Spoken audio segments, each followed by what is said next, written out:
Une sortie médiatique des moins attendues. Hier, lundi 13 janvier, la présidence du Faso a sacrifié à la traditionnelle montée des couleurs.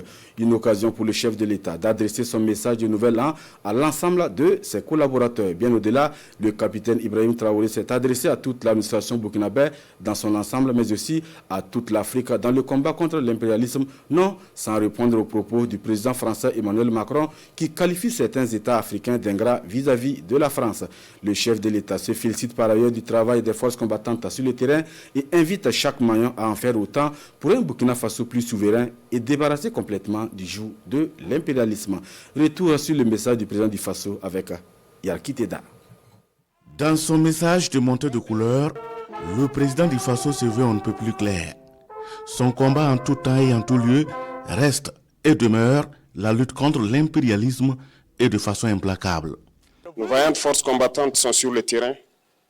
Ils mènent le combat contre les valets manipulés, ces criminels qui écument nos campagnes tous les jours et tiennent bon pour amener la paix dans notre cher Faso. Autant ils le font, nos masses populaires laborieuses, que sont les agriculteurs, les éleveurs, se battent aussi également pour qu'on puisse atteindre l'autosuffisance alimentaire à travers donc l'accompagnement de tous les techniciens du ministère de l'Agriculture. C'est très important. Et autant qu'eux aussi se battent dans l'administration, nous devrons nous battre pour changer de mentalité.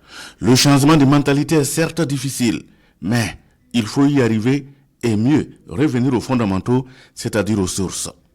Pour le capitaine Ibrahim Traoré, il faut une rupture totale, une rupture qui se démarque des simples annonces et prône une rupture axée sur la dénonciation des accords militaires.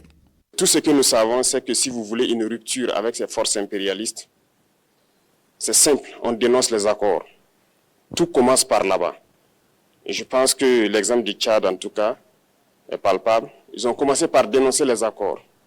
Sinon, si on ne dénonce pas les accords, juste dire que les bases quittent, on n'a rien fait. Le plus dangereux n'est pas ceux-là que vous voyez dans les bases. Le plus dangereux, ce sont les conseillers militaires. Les conseillers militaires existent dans tous ces pays. Ils ont existé au Burkina aussi jusqu'en fin 2022, jusqu'à ce que nous prenions nos responsabilités. Et qui sont ces conseillers militaires? C'est ceux-là qui sont censés mettre en pratique la politique de la France ici. Et cette politique va jusqu'au recrutement des soldats et même le mode de formation. En somme, la France dessine les armées pour leur colonie. À l'état-major général des armées, dans tous les états-majors d'armée, dans les écoles, c'est eux qui sont censés nous dicter la politique de notre armée. C'est eux qui nous disent combien recruter, quand recruter et qu'est-ce qu'il faut en faire. Ils sont dans les écoles pour nous dire comment il faut les former et ainsi de suite. Tant que ces conseillers militaires sont là, vous n'êtes pas indépendant. Votre armée aura juste l'apparence d'une armée qui sera là en train de faire des parades, du cirque. Mais lorsque viendra la guerre, vous vous rendrez compte que la parade, c'est une chose, mais la guerre, c'est une autre chose. Selon le président du Faso, il faut simplement rompre ces accords. C'est la seule façon de construire soi-même une armée digne, indépendante pour demeurer un État fort et conquérant. Chose que la France et son président porte-étendard de l'impérialisme refutent. Il en veut pour preuve sa récente sortie sans aucune considération pour les Africains. Il y a une partie qui a retenu mon attention, là où il parlait d'ingratitude.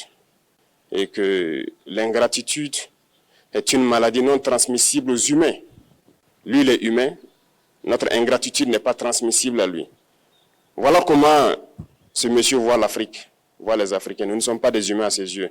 Peut-être que c'est lui qui n'est pas humain, il ne se met pas dans la classe des humains. Mais s'il y a bien un ingrat, c'est bien lui. Je pense que s'il n'est pas athée et qu'il prie, à chaque matin qu'il se réveille et qu'il prie, il devrait aussi prier les Africains.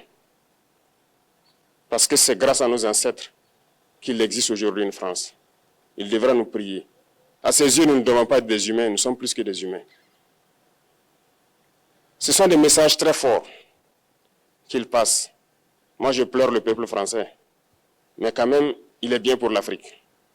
Il est un mal nécessaire pour nous. Au-delà d'un manque de considération, les propos du président français enseignent, selon le capitaine Ibrahim Traoré, une leçon de révolte collective des Africains, invités désormais à incorporer le combat contre l'impérialisme car pour le président du Faso, il est temps de se réveiller et l'Afrique doit se réveiller.